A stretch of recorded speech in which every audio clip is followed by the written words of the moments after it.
Hello, and welcome to Biogun, the Demajen review and 100% Metroidvania map announcement video. Two things combined in an attempt to be efficient. It's probably not going to be efficient, it's probably going to be really long. Let's get through this as quickly as we can.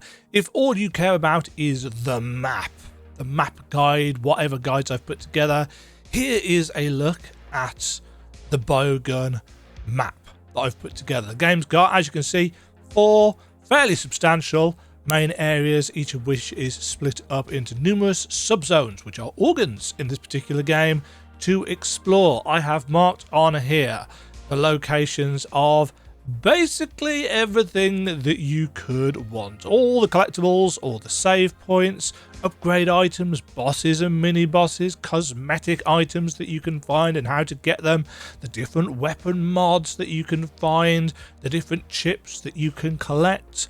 I've marked unbreakable walls, locked doors, how to access all of the things.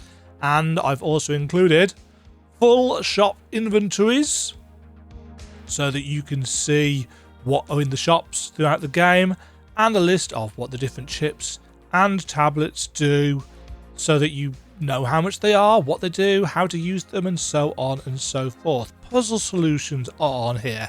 Enzyme locations are marked on here. NPCs, quests, tips on how to defeat the bosses, everything you want is all on here.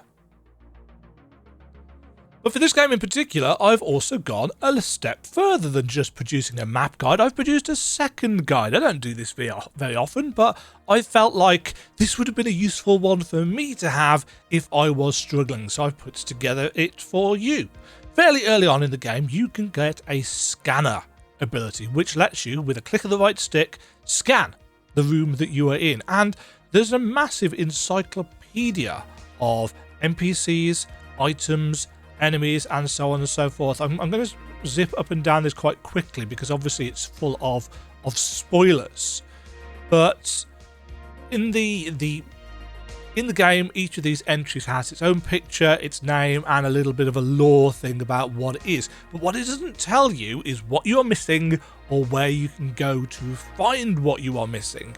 It is laid out in game exactly like this. So I've laid out this guide in the exact rows with the items in the exact positions that you will find them in game, so that if you have a gap, you can cross-reference it with this and say, that gap is a red blood cell, or that gap is Nomad, or whatever, and you can go and find it. And each of these entries has a little thing that tells you where you can find at least one example of that thing. I have not listed every possible location of each scannable entity. That would be a massive task. I believe there are people working on a wiki for the game.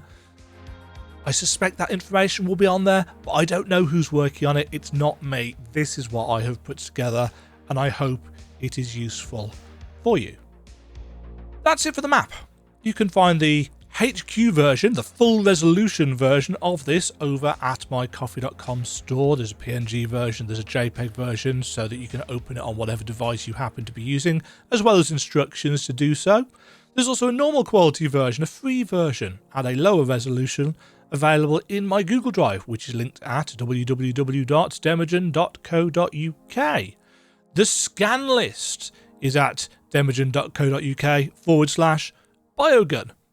Fairly straightforward and easy to remember. Again, there's no paywall or anything for the Google Drive maps or the scans list. It's just there.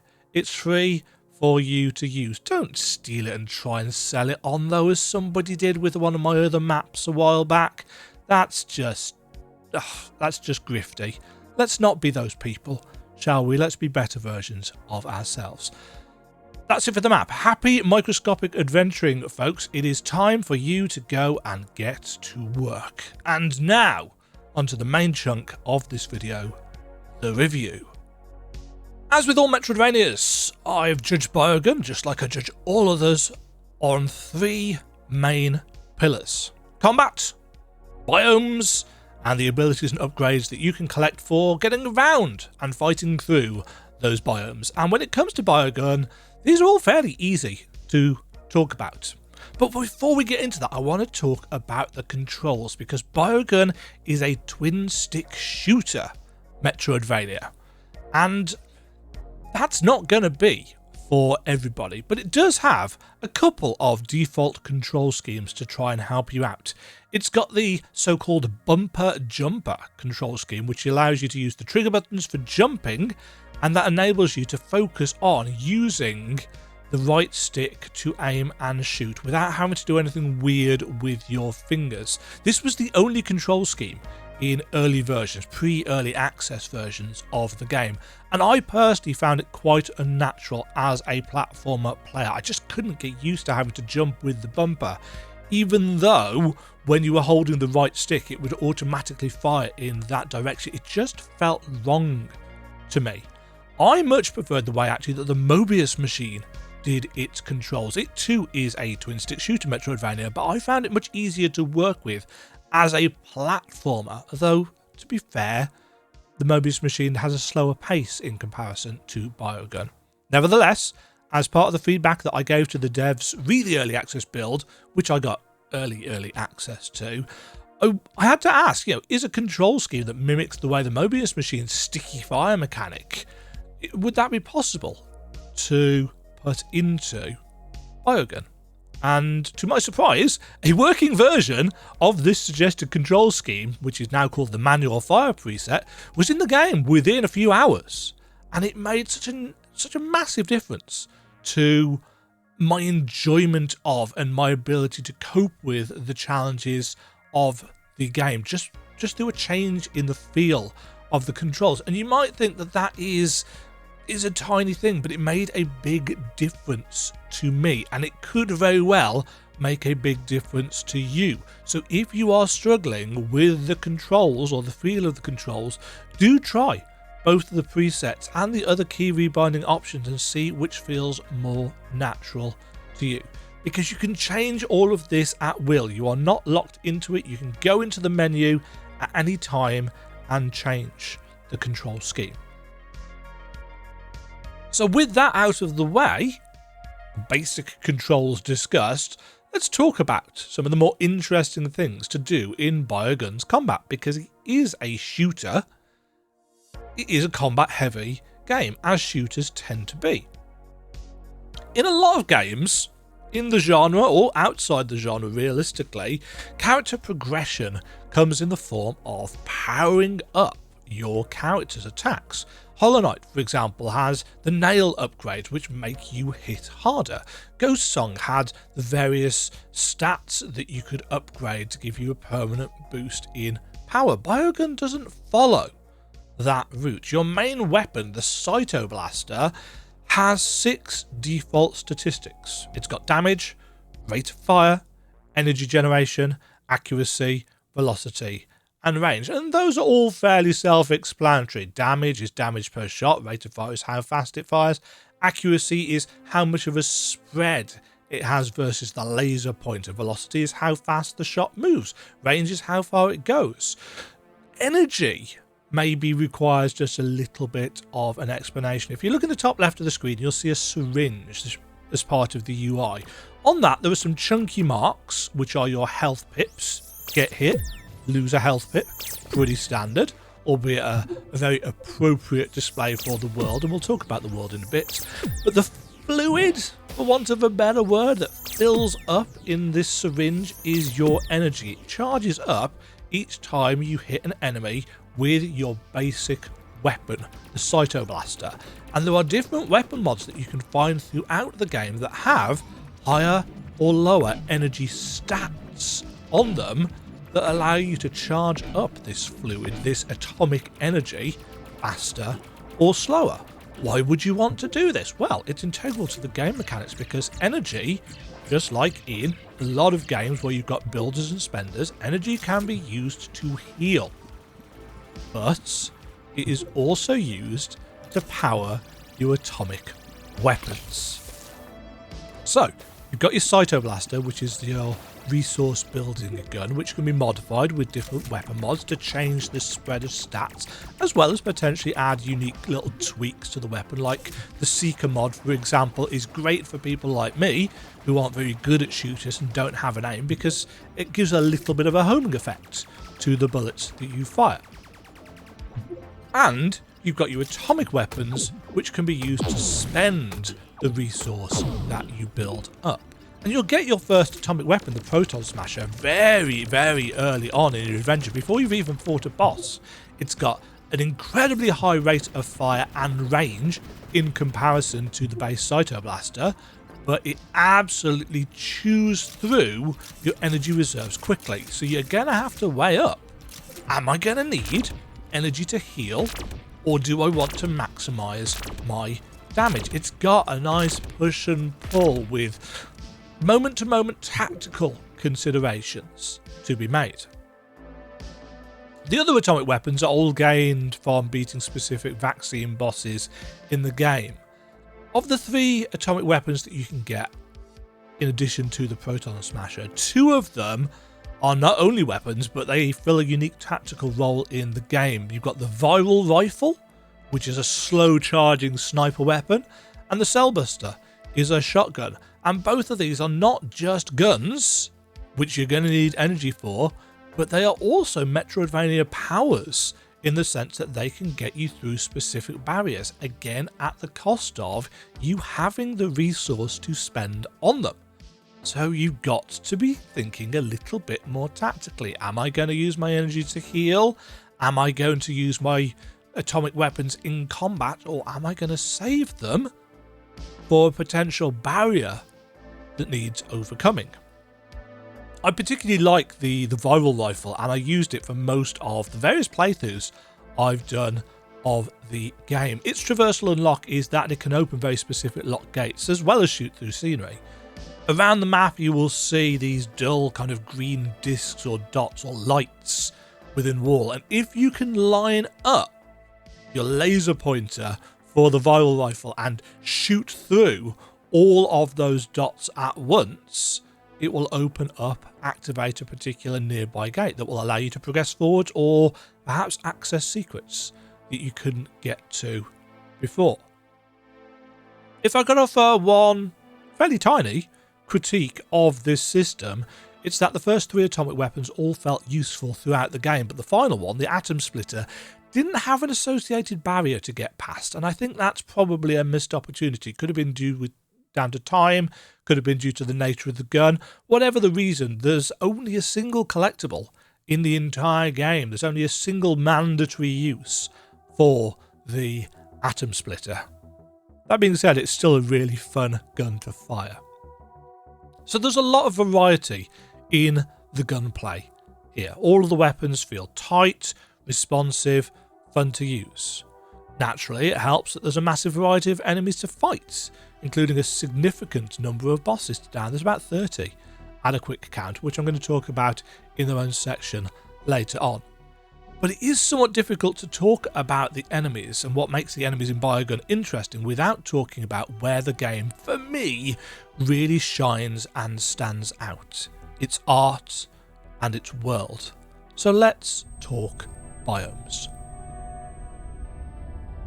Let's be real, having a great suite of Metroidvania powers and cool abilities is absolutely useless without cool areas to explore and fun secrety things to find, and Biogun has one of the most novel worlds to explore that I've seen since Grime, which was, for me, the kind of tent pole in terms of its somewhat outlandish world design. In case you don't know anything about Grime, Grime has you playing as a living black hole, climbing up through a world planet with some real body horror style trappings to it to get all the way to the top, and, well, I'm not going to spoil the ending of the game for you, but you've got to fight a load of stuff on the way and absorb them into your black hole mass.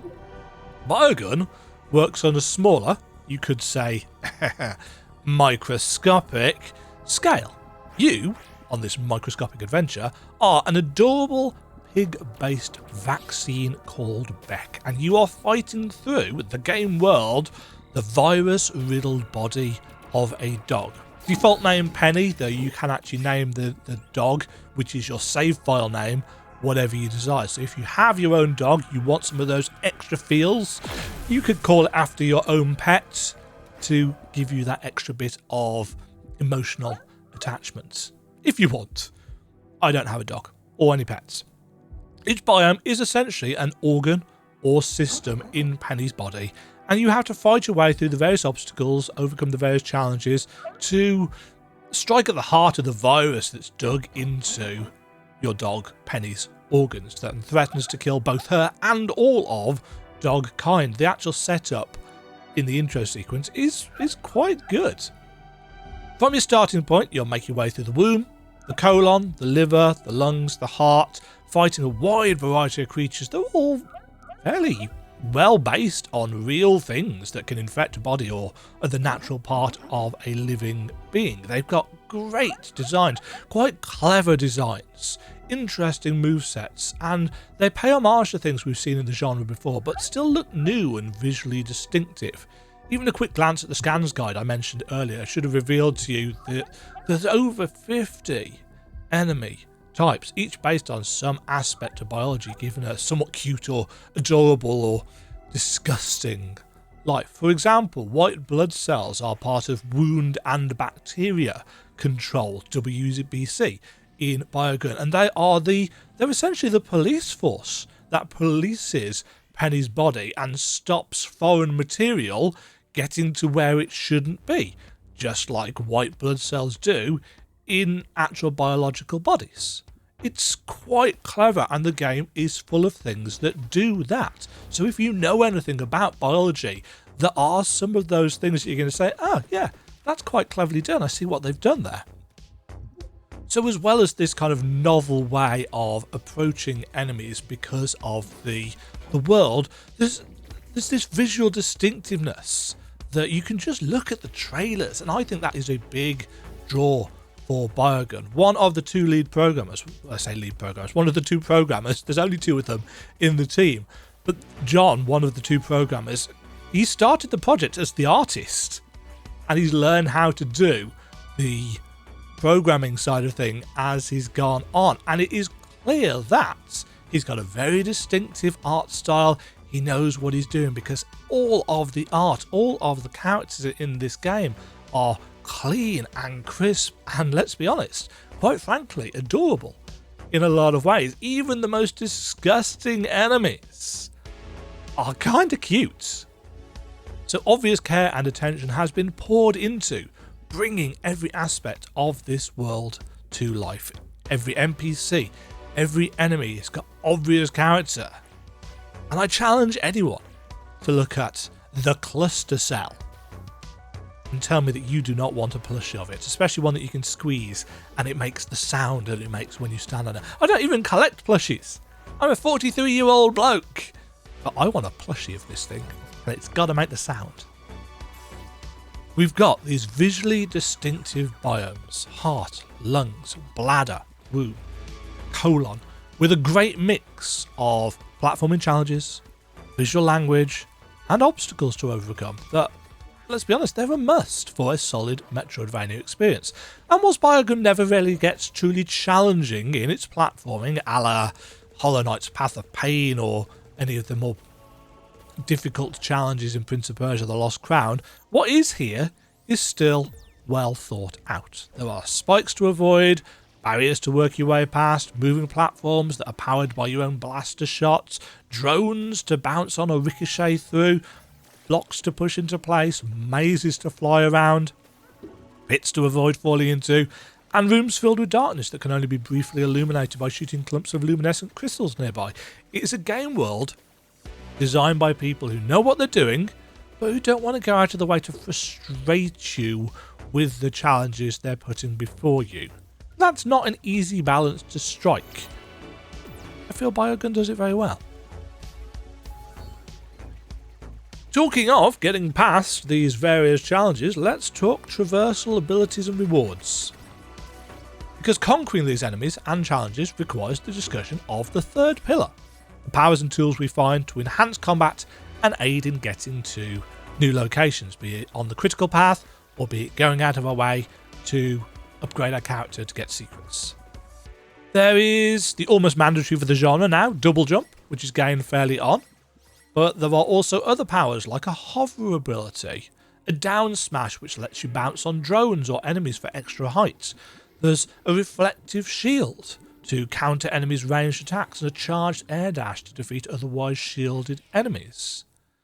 As well as these Metroidvania abilities, there are enzymes scattered around Penny's bodies that come in a generous handful of colourful gelatinous flavours, and whose appearance could very well be a nod to the X from Metroid's Fusion and Dread. There are 6 different kinds of enzymes, from the green ones, which will be the first that you find, which automatically regenerate your atomic energy, to the red ones, which allow you to swim in otherwise deadly bile, and yellow ones that allow you to break up fatty tissue when you trigger them with a dash. The thing about these enzymes, however, is that they're only found in specific places, and they have a timer. So, when you get to certain obstacles, you might be left wondering, well, how do I get through here? There isn't an appropriate enzyme nearby. And this is where one of the game's more unique abilities comes in handy. The Capture Capsule allows you to capture, surprise surprise, enzymes from around Penny's body and store them for later use. And there's a little circle on the UI that you'll be able to see for quite a while. You can store an enzyme in it. Find yourself a section of passages submerged in bile with a red enzyme nearby, but the immunity to bile it provides doesn't last long enough. Use the Capture Capsule. Store that red enzyme, wait for it to respawn in the world, walk through it and get your immunity, dive down, and when it's about to run out, pop the one that you've got stored in your Capture Capsule to continue your submerged exploration and hopefully get out of the other side. You can capture enzymes from all over the place, use them in the other zones to get past obstacles that you couldn't otherwise get past. And you can also go to any of the biomarts or bioshops and buy enzymes so that you can store them straight into your Capture Capsule and get them really easily accessible. There's only a vague niggling feeling when you get to an obstacle and you haven't seen the necessary enzyme to overcome it for ages, so you need to go and find one or buy one, but enzymes are marked on your map, so it's never too irritating to backtrack a little bit to go and get what you need. One of the things that you can use all of these traversal abilities to find are pill capsules. They're treasure chests, basically, usually containing medicinal tablets with a massive variety of possible effects, all of which are listed on my map guide. Some have got immediate uses like restoring your atomic energy bar or healing health pips. Others have longer lasting effects. The metabolic tablet speeds up your dashes as long as you don't take damage, or the recovery plus tablet means that you don't lose energy if you're interrupted while healing. Some of these effects will last until you die, others have got specific criteria for when they are cancelled. Chests can also contain currency, which you'll need a load of. Ionized atoms, collect 3 of those and improve your health or your energy amounts. Or chips. Let's talk about chips. Chips aren't technically abilities per se, but we do need to talk about them. At first glance, they seem a lot like charms from Hollow Knight, powerful, equipable things that alter a fundamental of the game's combat or systems. For example, there's a chip that allows you to spend currency to heal and makes healing a lot faster. Or there's a chip which creates a wormhole when you die so you can get back from the save room a lot faster. There's even the somewhat obligatory in games now glass cannon chip, the critical blaster, which doubles the amount of damage you do, but limits you to a single health pip while it is equipped. Naturally, of course, there is an achievement for putting this on as soon as you are able to and not taking it off for the entire game. Good luck with that one. I've not tried it, but challenge runners probably appreciate that kind of thing. The rub, of course, with chips is that you can only ever equip one of these powerful modifiers at a time. During early builds, I was thinking, later on in the game, surely we're going to get the ability to upgrade our chip slots. But we don't. We don't get the ability to equip more than one at once. And I think for some people, that will probably be a little bit too prescriptive. You know, the idea that the desire to wear more than one of these at once and combine some of the effects. But unfortunately, you can't. I can see people's point of view on that, but realistically, it doesn't actually bother me so much. It just means that I've got to pay a little bit more attention to what I'm wearing in the situations that I'm finding myself in. And at the end of the day, chips can be swapped out freely at save points, and they're everywhere. On the subject of save points as regards traversal, fast travel in larger Metroidvania games is often a point of contention. You'll be pleased to know that Biogun approaches it in what I believe is a pretty healthy way.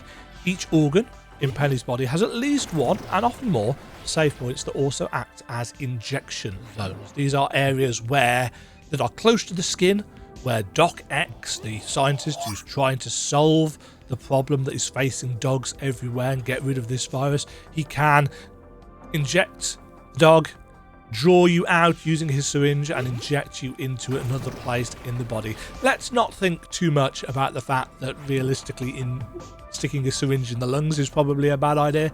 It's a game mechanic. Don't think too hard about this. On the subject of the injection zones, with enough synapse upgrades in any given area's map, and I'm going to talk about the map, you can even use, you can see and travel to injection zones that you haven't actually physically found yet. This is not a bug, it is a feature. You can go to injection zones that you have marked on your map even if you've not been to them physically. Chances are you're going to be blocked in some other way nearby, but it does allow you a little bit more freedom than maybe you would expect. It's not a bug, it is a feature. And just in case this isn't enough for some people, because I know for some people, they want that ability to teleport between every single save point in the game, in the final stages of the game, in the third act, after various story-related events, you will gain the ability to fast travel to any save station from anywhere on the map. Not between save stations, you can literally open your map from wherever you are and choose a save station to teleport to. There's a story reason why that is. I'm not going to spoil that for you. I just want people to know that that is a thing. Because I know people are quite tetchy when it comes to fast travel.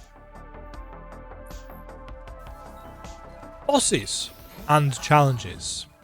There are a good number of bosses in Biogun, and while some of them are, let's say, more interesting than others in terms of their mechanics, what they can do, they are all beautifully realised in the world. They've got sharp visuals, sharp animations, as you'd expect from everything that you've seen of the game so far. Some of the bosses are hidden and optional, but all of them feel rewarding, although, in terms of challenge, some are far harder than others, and this may change depending on your play style. And there is, especially for some of the more optional challenges, there's zero shame in coming back to face some of these optional challenges later when you've got more health or energy or a gun mod that better suits your playstyle or makes up for some of your inherent weaknesses as a player. I want to talk about the first major roadblock that I think most players are going to run into. The first real roadblock for most players is undoubtedly going to be Rue Caper, a previous vaccine attempt that has essentially found itself wanting, been corrupted, gone rogue or whatever. It has got a long-ranged sniper rifle, the viral rifle, which you will get after defeating him, and a load of bombs. And this is very much the first real check of whether the player's got a grasp of the dodging, aiming and hover mechanics that you'll have been using up to this point. The forums and the Discord have been filled with comments about how he's impossible to defeat. But he's not insurmountable, obviously, and there are a variety of methods to counter him. It will just require a little bit of practice. Now, I put a whole call out box on my map guide with hints for how to defeat him in both of his phases, but my top tip, if you are struggling, is to use the glob drive chip that you should have got from Ottoman in the Bioshop in the liver. It doubles the speed at which you heal, and rather than using up energy, it costs currency, and there is plenty of currency opportunities nearby. My first few attempts at Rue Caper, my very first time fighting him, were absolutely awful, and I got frustrated at my lack of progress. But over time, and with the switch up of my gear, and admittedly some advice from John, one of the devs, I found several ways of overcoming the challenge, and I now know that there are multiple different ways that you can deal with him. Some of them, again, are hinted at on my map. So, my biggest suggestion, and this is quite an unusual suggestion coming from me, the guy that never uses consumables and finds a build that he likes and sticks with it even if it's not working, I highly recommend that you switch up your weapon mods, your atomic weapons, and your chips for the different challenges in this game. It makes a difference, as it does in all games that offer variety of builds. Don't be like me. Unless you are trying to challenge yourself, don't be like me and stubbornly stick with one loadouts. So having spoken about this earlier boss, later bosses are all equally varied, though arguably they're never quite as hard as that initial roadblock boss, because if you can beat him, you can deal with a lot of the challenges. But all of the bosses have got interesting mechanics. They've got absolute banger soundtracks, and some of them have even got story related gimmicks or intermission like events which add to the sense of the game's narrative and the world in which you are exploring, which I really appreciated. And because the devs know that your base weapon, the Cytoblaster, never really gets more powerful, the challenge comes in not so much in ramping up the boss's health to overly spongy levels, but actually in providing interesting mechanics and more creative ways of engaging the player as you get more used to the controls. Again, it's a really tight balancing act, and for most cases, boss-wise, they've done it well, and some just aren't quite as challenging as maybe they could have been. Let them know. Chances are they'll be quite receptive to that. Let's start wrapping this up with the last couple of categories then. Let's talk collectibles and the map. I've already mentioned that there are several types of collectible. There's the atoms that you can use to get permanent health or energy upgrades. You've got synapses that can be found in each zone, which can be plugged into the organ's nervous system to gain map information. You've got the mods that can alter your weapon statistics, and you've got dozens of cosmetics which do nothing really except have really silly or punny names and change the look of your character by giving him like a false moustache or a paper crown, or sticking a banana on his head, or turning him into Skeletor from He-Man, or even a legally distinct heroine from a certain series of games after which the genre is called, for example. None of these things are super difficult to find thanks to the game's map system. Each nervous system, which they look like big tree-like structures, each nervous system that you find has 3 slots in it, and you can plug a synapse into each of those slots. Plug in 1 and you'll get a basic overview of the surroundings. Plug in 2 and you get a more detailed look at the organ or system that you're inside. It'll show the injection zones everywhere around the map, and as we've said already, you can teleport to those even if you haven't actually been to that room yet, if they're marked on the map. It'll also show the enzymes in all of the areas and sub-areas, and insert 3 synapses and it will show you question marks for every single collectible that you haven't been and got. So all of the cosmetics, all of the treasure chests with important things in, they're all going to be marked with a question mark on your map. It's going to be up to you to figure out how to get to them. Therefore, getting the 100% is pretty straightforward if you've got the synapses to spare, and there are more than you need. There's at least 3 in each zone, and you can buy them infinitely from the shop for 800 globs. So it's not a difficult game to find everything in. Let's talk story briefly. Not everyone gives 2 hoots about the story in Metroidvania games. For some people, for many people really, it's about the action, the adventure, the exploration. And some games can definitely rely too heavily on what the devs consider to be a really cool story. You just need to take a look at Gestalt's Steam of Cinder for 2024 for an example of how not to push a somewhat ponderous narrative that destroys the pace of your game down everybody's throats. Some games might seem like they're going for a light, fluffy, adorable story to match the light, adorable, colourful graphics, like Biogun might seem to be. But it's not, really. Whilst there are, yes, some terribly punny puns in places, the actual story of Biogun, the setup of it, it's well told, it's well paced, but most importantly, it is not overly intrusive. Most of the game's runtime is focused very, very clearly on the gameplay. Story sections and talking to NPCs, they're there, but they don't interrupt the gameplay flow to option. They are kept to an impactful minimum rather than thinly spread across the entire adventure, which I do believe was one of Gestalt's failings. I'm sure that some of you will come away from Biogun not having really felt a thing for the story, and that's fine. It's not a story-focused game. But some of you might find yourself having some unexpected feelings due to the nature of the story and the events, none of which I'm spoiling for you here. I mean, I am not an animal lover. I'm not a pet owner. But still, even I felt something in my cold, bitter, dead heart from Biogun. I've talked for quite a while now about many of the things that I really enjoy in this game, and it might sound like to some people, it's like, do you have any negatives, Dema? Are there any things that you didn't like? Any issues that you faced? Yes and no. That's going to need some qualification. I'm going to break this section up into 4 subcategories because at least a couple of them I feel like I need to talk about, even though they weren't problems for me. And then I want to talk about a couple that I think do kind of influence my general thoughts on the game. So let's get into these. First of all, Construct 3.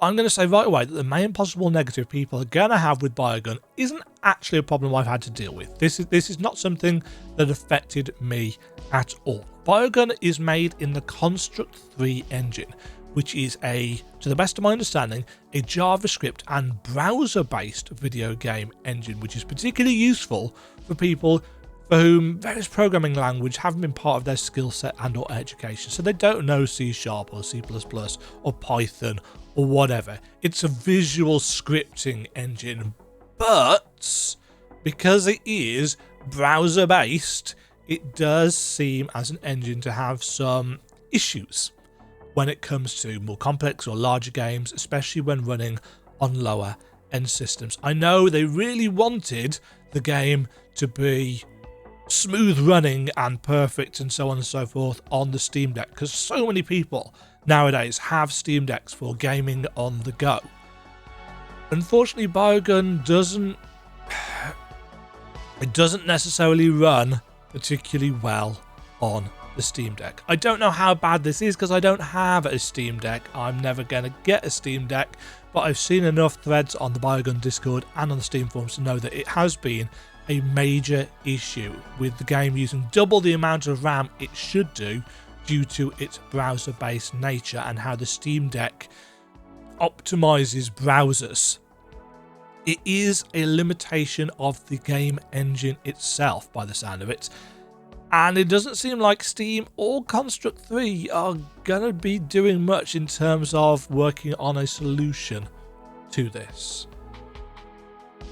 Likewise, if you're the kind of person who plays on a monitor, on a computer, but you have a browser open with 37 tabs or whatever in the background, or even multiple windows, depending on how much RAM your computer's got and how much you have got open, you might find that Biogun is a bit of a memory hog on a lower end system. Again, it's not something that I've ever had to deal with. I'm not going to talk about my privilege or the specs of my fancy custom PC here, because this isn't me wanting to brag about that. I just didn't have the issues, but you could do depending on what machine you are running. So do look into that before buying. Another thing that could be a potential issue for some people is the game length. Hollow Knight set a bar for cost versus game length. And for some people who hold that game in such high esteem, purely based on that, the amount of game versus the cost, Biogun may seem lacking. But to be fair, most games will seem lacking in the genre versus the Hollow Knight bar. You know, if you like your games to be 20 plus hours long, it's unlikely that your first run of Biogun is going to be that long, unless you really do take it slow and explore every nook and cranny without guides, and especially if you're not very good at the combat. And my last run of the game was just under 10 hours for 100%, but of course I had my map to work with for that. I'd already put the map together using the early access version. My last version was at the game's release, the full release, where I was just checking that nothing had changed. So I personally don't think the game is short, but I come from a time when, this is going to date me, isn't it? I come from a time when Super Metroid, Symphony of the Night, a lot of classic Castlevania games could all be beaten in 8 hours or less, and nobody moaned, or very few people moaned then. But now it's all, oh, well, you want me to pay 15 quid, your game's got to be at least 25 hours long, or whatever. So, yeah, game length might be an issue for some people. I would average that, I would say that average completion length is probably 15 hours, which for 15 quid, for me, I think is perfectly good value for money. I certainly wouldn't say no to Biogun being a bigger game with more biomes or more content, but it's a two-man indie dev team, and the engine that they're using is struggling under the weight of what they've already got. So it's going to rely pretty heavily on a variety of factors. And on the subject of wanting more, I'm reasonably certain that some people are going to get a sense that in a couple of places in the game there are some things that are missing. There's an NPC that shows up in one place and just sits there in front of a dead creature that you probably thought earlier on in the story you were going to get to fight yourself, and it seems like it should lead somewhere, but it doesn't. And there's another NPC and a quest line where you have to carry something from one place to another, and yeah, there's a boss that is triggered through that quest line, but you probably felt that this thing that you were going to that you were carrying was going to lead to more, and it doesn't. It's like there's content that doesn't feel like it's quite done yet, and this might give some people the feeling that this is content that's been held back for DLC. And I don't know how much I can talk about this, so I'm going to try and keep things vague, but I, as I've mentioned multiple times, I have been talking to the devs during the development process, and I know that they very much would want to do more with these things, and I think they've actually said this on the forums, so I don't think I'm ruining anything by saying so. Apologies, John, if I shouldn't be telling people this. It comes down, as always, to time, money, and deadlines. Biogun, it's a massively ambitious project for a two-man dev team, one of whom has little to no programming knowledge at the start. There's the option for it being reworked into more complete content should they get the sales and the time to do so. I think that's the vaguest but best way of saying it. If they can get the sales, they can work on these pieces of things that it's like, yeah, we kind of do want to do more with it, but we just haven't been able to for time or money. You know, they've got to work to survive, and they've got to have money to do so. A final potential negative for some people is bugs. The game has bugs. They're not necessarily very severe bugs, though some of them are. They're not very consistent bugs for everybody. It's one of those games, I think, because of the engine, that individual systems seem to have their own individual little niggles with. For example, I had a really weird bug, and it's kind of been fixed in most places now. As you're going through the game world, you'll notice that the extreme foreground is silhouetted in black. I had a really weird bug in various rooms, especially in the lungs, where that black silhouette would disconnect itself from its coordinates. It would just kind of float across the screen. It was very, very strange.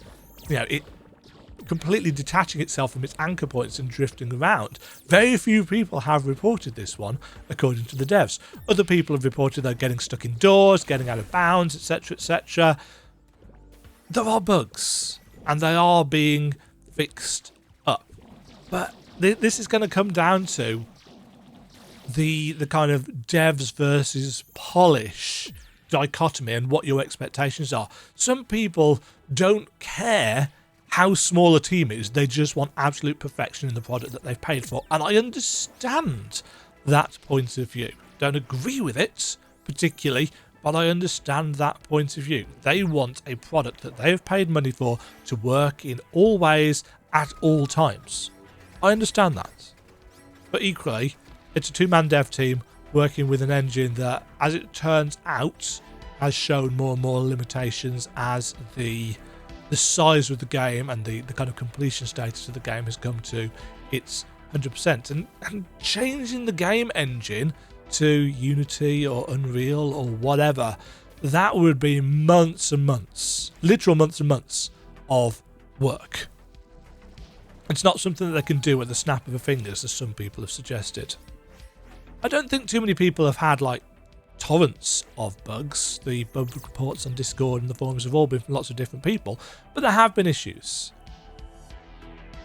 But, and I believe that this is super important, it is how the devs have responded to these bugs. I've seen the devs posting in individual forum and Discord threads, inviting people to jump on Discord calls to personally talk with them and find solutions to their issues. Not just submit a bug report, no. Come and talk to us, show us what you're dealing with, we want you to be able to play a game, let us help you. For me, that is the epitome of kind of quality customer service and dedication to your players. Sure, some people are going to say, well, they wouldn't have to do that if the game was bug-free, and that's true, but seriously, when was the last time you played a 100% bug-free game in the last 10 years? I think it's impressive that they are going out of their way to help people in that personal way. Let's wrap this up. Overall thoughts.